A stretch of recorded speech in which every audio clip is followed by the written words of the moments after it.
অবশেষে গুচ্ছ থেকে বের হয়ে গেল জগন্নাথ বিশ্ববিদ্যালয়। সো 24 ব্যাচ, তোমরা আসলে দুর্ভাগা একটি ব্যাচ, হতভাগা একটি ব্যাচ। সো তোমরা সবসময় বাস খেয়ে যাচ্ছ। সো আমি আজকে তোমাদেরকে জগন্নাথ বিশ্ববিদ্যালয়ে যে সার্কুলারটা দিয়েছে সেটা আজকে পরিপূর্ণভাবে শেয়ার করার চেষ্টা করছি। শুধু একটু মন দিয়ে দেখো এবং নোট করে রাখো কোন সময় কি কি স্টেপ নিতে হবে সেটা যেন মনে থাকে। তাহলে চলো মূল আলোচনা শুরু করা যাক। 24-25 শিক্ষাবর্ষে জগন্নাথ বিশ্ববিদ্যালয়ে ভর্তি পরীক্ষা যে সার্কুলারটি দিয়েছে সেখানে 5টি ইউনিটের কথা বলা হয়েছে যে এই 5টি ইউনিটে পরীক্ষা হবে জগন্নাথ বিশ্ববিদ্যালয়ে। আচ্ছা, দেখতে পাচ্ছ সেকেন্ড টাইমারদের কোনো সুযোগ থাকবে না এবছর থেকে জগন্নাথ বিশ্ববিদ্যালয়। তার মানে তোমরা আসলে কতটা হতভাগা ভাইয়া, খুবই কষ্ট হচ্ছে যে সবসময় সেকেন্ড টাইম ছিল, রাইট, এমসিকিউ পদ্ধতিতে ছিল, কিন্তু এই বছর রিটেন পদ্ধতি চালু হবে। সো বুঝতেই পারছো কতটা বাস খাচ্ছ তোমরা। সো এনিওয়ে, যতই বাস খাই না কেন ভাইয়া, দিন শেষে আমাদেরকে পড়তে হবে, পড়ে আমাদের স্বপ্ন পূরণ করতে হবে। একটু লক্ষ্য রাখো আর কি কি তোমাদেরকে বাস দিয়েছে জগন্নাথ বিশ্ববিদ্যালয়, সেটা আমরা একটু দেখার চেষ্টা করছি।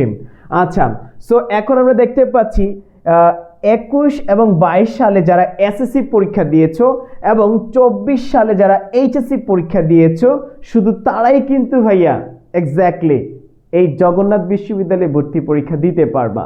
সো একটু খেয়াল করো যে 24-এ যারা পরীক্ষা দিয়েছো এইচএসসি, শুধুমাত্র তারাই পরীক্ষা দিতে পারবা। 1 তারিখ থেকে ডিসেম্বরের 15 ডিসেম্বর পর্যন্ত প্রথম স্টেপের তুমি কি করতে পারবে, আবেদন করতে পারবে। এই যে তাদের ওয়েবসাইট আছে, এই ওয়েবসাইটে তুমি প্রবেশ করে তুমি আবেদন করতে পারবে অনলাইনে। তারা কিন্তু স্পষ্টভাবে বলে দেয় নাই যে কত পয়েন্ট লাগবে আবেদন করার জন্য। সো সবাই করতে পারবে। এখন তারা কিন্তু সিলেকশন করে নিবে ফার্স্ট স্টেপে। সো আমরা দেখতে পাচ্ছি যে প্রথম স্টেপে আবেদনটা হচ্ছে 1 ডিসেম্বর থেকে 15 ডিসেম্বর পর্যন্ত। আই থিঙ্ক এইটা মাথা রাখবা, ডেটটা একটু মাথা রাখবে প্রত্যেকে। তারপর দেখতে পাচ্ছি আর কি কি আছে একটু খেয়াল করি। তারপর আমরা দেখতে পাচ্ছি, ভালো করে খেয়াল করি, এই 5টি ইউনিটে মোট 3টি শিফটে অনুষ্ঠিত হবে পরীক্ষা। কয়টি শিফটে? 3টি শিফটে পরীক্ষা অনুষ্ঠিত হবে। দেখো, চারুকলা অনুষদ যেটাকে বলে ই ইউনিটের পরীক্ষা 31 জানুয়ারি শুক্রবার সকাল 10টায় অনুষ্ঠিত হবে, অর্থাৎ 10টা থেকে 11টা পর্যন্ত। আবার দ্বিতীয় স্টেপ বিকাল 2:30 অনুষ্ঠিত হবে। ভালো করে খেয়াল করো। তৃতীয় স্টেপ হচ্ছে 5টা হতে সন্ধ্যা 6:30 পর্যন্ত অনুষ্ঠিত হবে। এই 3টি শিফটে কি হবে, পরীক্ষা হবে। শুধু চারুকলা নয়, প্রত্যেকটা ইউনিটে 3টি শিফটে পরীক্ষা হবে। I think clear. ঠিক একইভাবে ডি ইউনিটের সামাজিক বিজ্ঞান অনুষদ 14 ফেব্রুয়ারি শুক্রবার সকাল 9টা থেকে 10:30 পর্যন্ত প্রথম শিফট।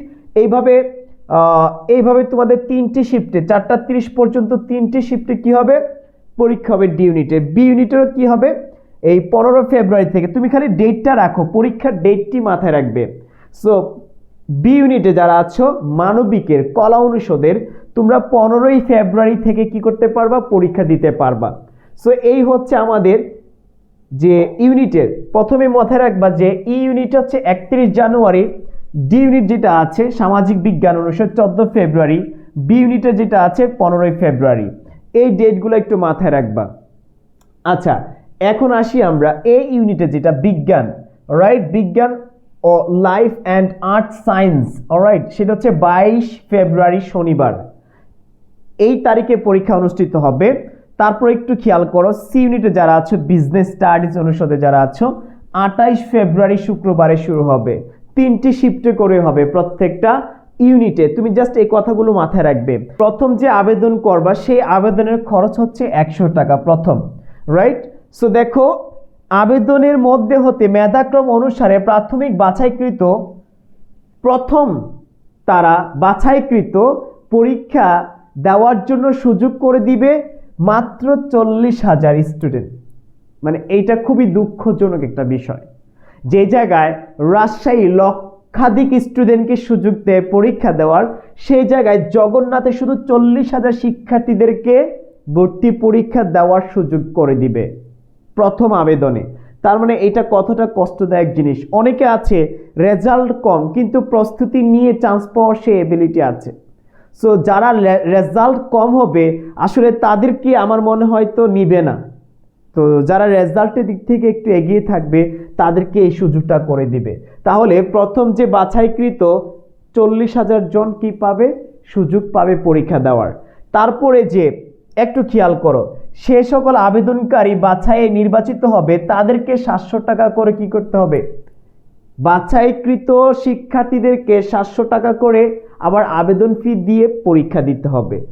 তারপরে অ্যাডমিট কার্ডটা অংশগ্রহণ করতে হবে। তার মানে তুমি অ্যাডমিট কার্ডটা পাওয়ার জন্য প্রথম আবেদন করে যদি তুমি সিলেকশন হও তাহলে তুমি 700 টাকা দিয়ে এই পরীক্ষার অ্যাডমিট কার্ডটা ডাউনলোড করতে হবে। আর আমাদের কিন্তু ভার্সিটি প্লাস গুচ্ছ একদম নামমাত্র মূল্যে কি হচ্ছে, ভর্তি হচ্ছে ছেলে মেয়েগুলা। ইতিমধ্যে আমাদের তৃতীয় ব্যাচ চালু হয়েছে, 15ই ডিসেম্বর থেকে আমাদের ভর্তি কার্যক্রম শুরু হয়েছে। তোমরা যারা ভর্তি হতে চাও 15ই ডিসেম্বরের মধ্যে ভর্তি হয়ে যাবে। নামমাত্র একটা মূল্য 1500 টাকা কোর্স ফি, 50% ছাড়ে ভর্তি নিচ্ছি আমরা। 3000 টাকার কোর্স ফি, সেটা হচ্ছে 1500 টাকা।